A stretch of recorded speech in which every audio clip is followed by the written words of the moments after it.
বামার হাতের তৈরি এই ভোগ খেয়ে আমি সত্যি আজ তৃপ্তি লাভ করেছি।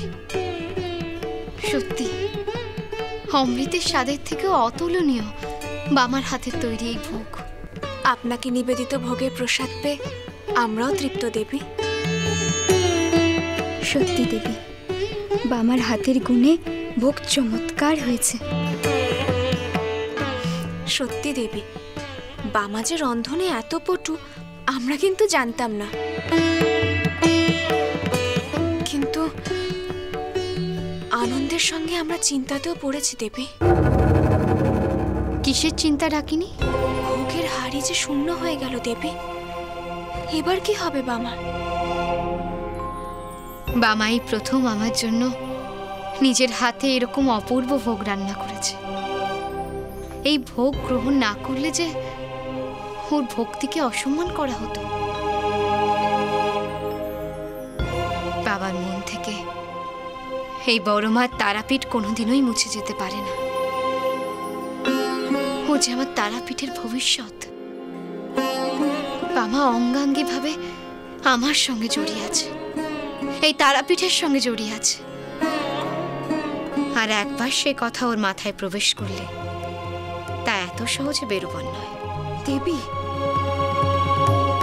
বামা ও তারাপীঠ একে অপরকে ছাড়া অসম্পূর্ণ। তারাপীঠের সৃষ্টি হয়েছে যেমন বামার লীলাক্ষেত্র হয়ে ওঠার জন্য, তেমনি বামারও সৃষ্টি হয়েছে তারাপীঠে থেকে এই জগৎবাসীর মঙ্গল সাধনের জন্য, এবং যেটা অপরিবর্তনীয়। কিন্তু দেবী, এখন কি হবে? পুনরায় বামা ব্যর্থ হওয়ার জন্য ওকে যদি শাস্তি পেতে হয়?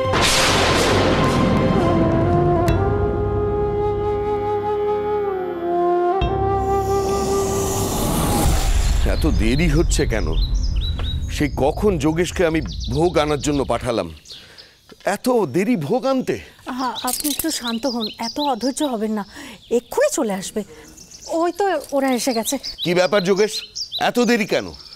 এত বেলা হয়ে গেল, মায়ের ভোগ নিবেদন কখন হবে? আর কখনই বা ভক্তজনেরা ভোগ প্রসাদ খাবে? আমি কি বলবো কর্তামশাই, আপনি নিজের চোখেই একবার দেখুন না। যোগেশ, কি হয়েছে? কি দেখুন না আপনি।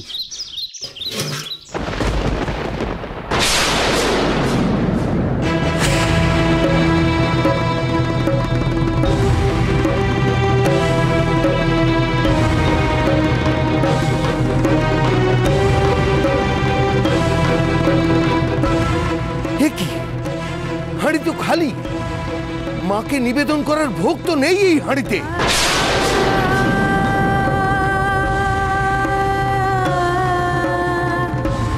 যোগেশ, তুমি কি খালি হাঁড়ি নিয়ে মন্দিরে মশকরা করতে এসছো? এত সাহস তোমাদের! আমি কিছু জানি না কর্তামশাই, বিশ্বাস করুন আমি কিচ্ছু জানি না। বাবা সব জানে। বামাচরণ, এর অর্থ কি? উত্তর দাও।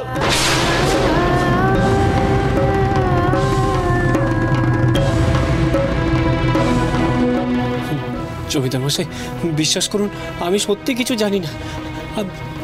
ভোগের খিচুড়ি তো এই হাঁড়িতেই ছিল। তারপরে আমি কেমন বড় মার নাম গানে বিভোর হয়ে গেলাম। হঠাৎ আমার যে কি হলো আমার আর কিছু মনে নেই। পরে যোগেশ দাদা এসে যখন আমাকে জাগালো, আমি তখন দেখলাম হাঁড়ি ফাঁকা। কি করে যে এমন হলো এর অর্থ আমি সত্যিই বুঝতে পারছি না জমিদার মশাই। কর্তামশাই সত্যি বলছি, আমি যখন হেসেলে গিয়েছিলাম না, তখন ভোগ রান্না হচ্ছিল। আর এদিককার কেউ কিন্তু হেসেলের দিকে যায়নি। ওই বামা, ওই শুধু বামাই ছিল। তবে কি মায়ের কাছে নিবেদন করার আগেই সমস্ত ভোগ বামাচরণ খেয়ে ফেললো? না না,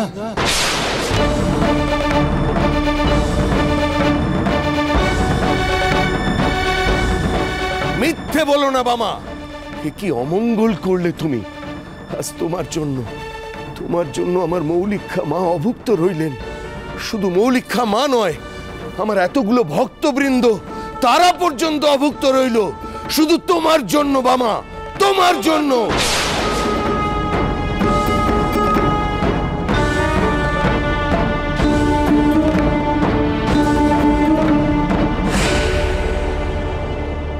বিশ্বাস করুন জমিদার মশাই, বিশ্বাস করুন, আমি সত্যিই জানি না যে এমনটা কি করে হলো।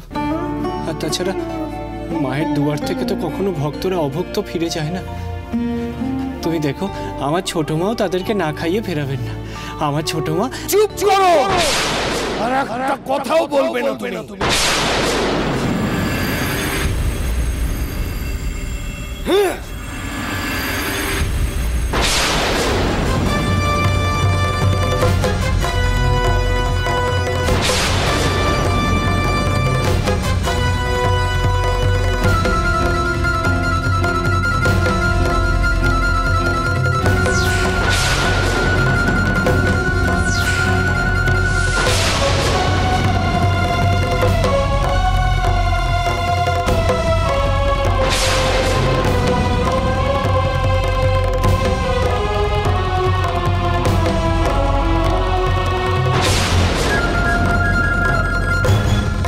আমি আদেশ দিচ্ছি, বিচুটি পাতার ডাল দিয়ে বামাকে চাপকাতে।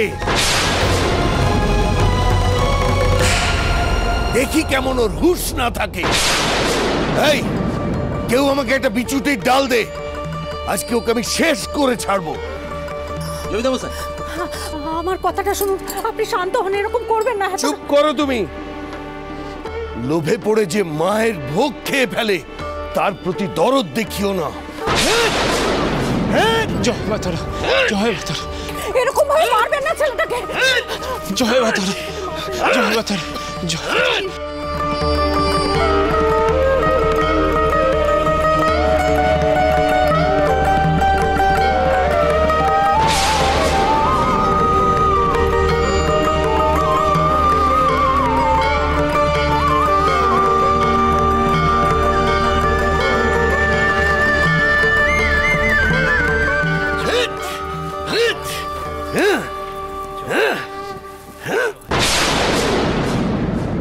আশ্চর্য, এত মার খেয়েও বামার মুখে কোনো ব্যথার অনুভূতি নেই। বিচুটির জ্বালায় অস্থির হচ্ছে না ওর শরীর। এদিকে আমার হাত তো জ্বলছে, আমার হাত চুলকো।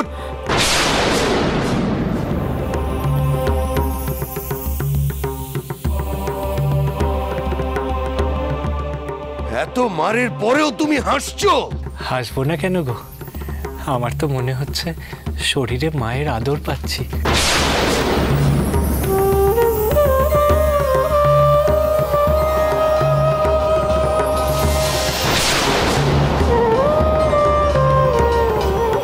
অসম্ভব, আমি বিশ্বাস করি না। তুমি মিথ্যে কথা বলছো বামা।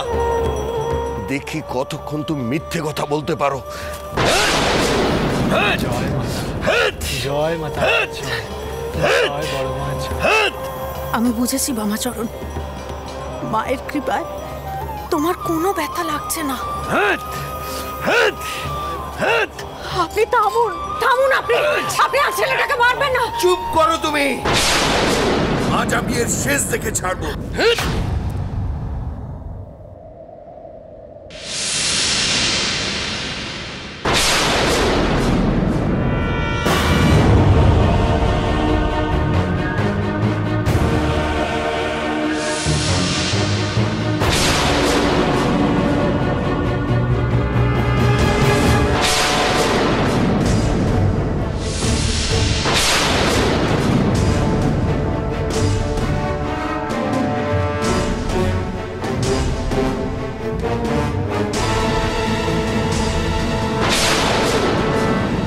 নাটোরের ছোট কুমার?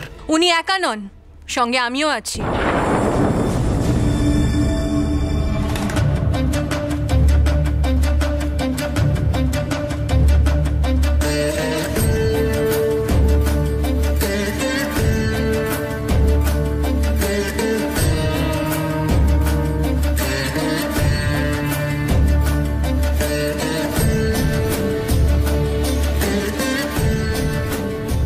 ছোট রানীমা? মহাপি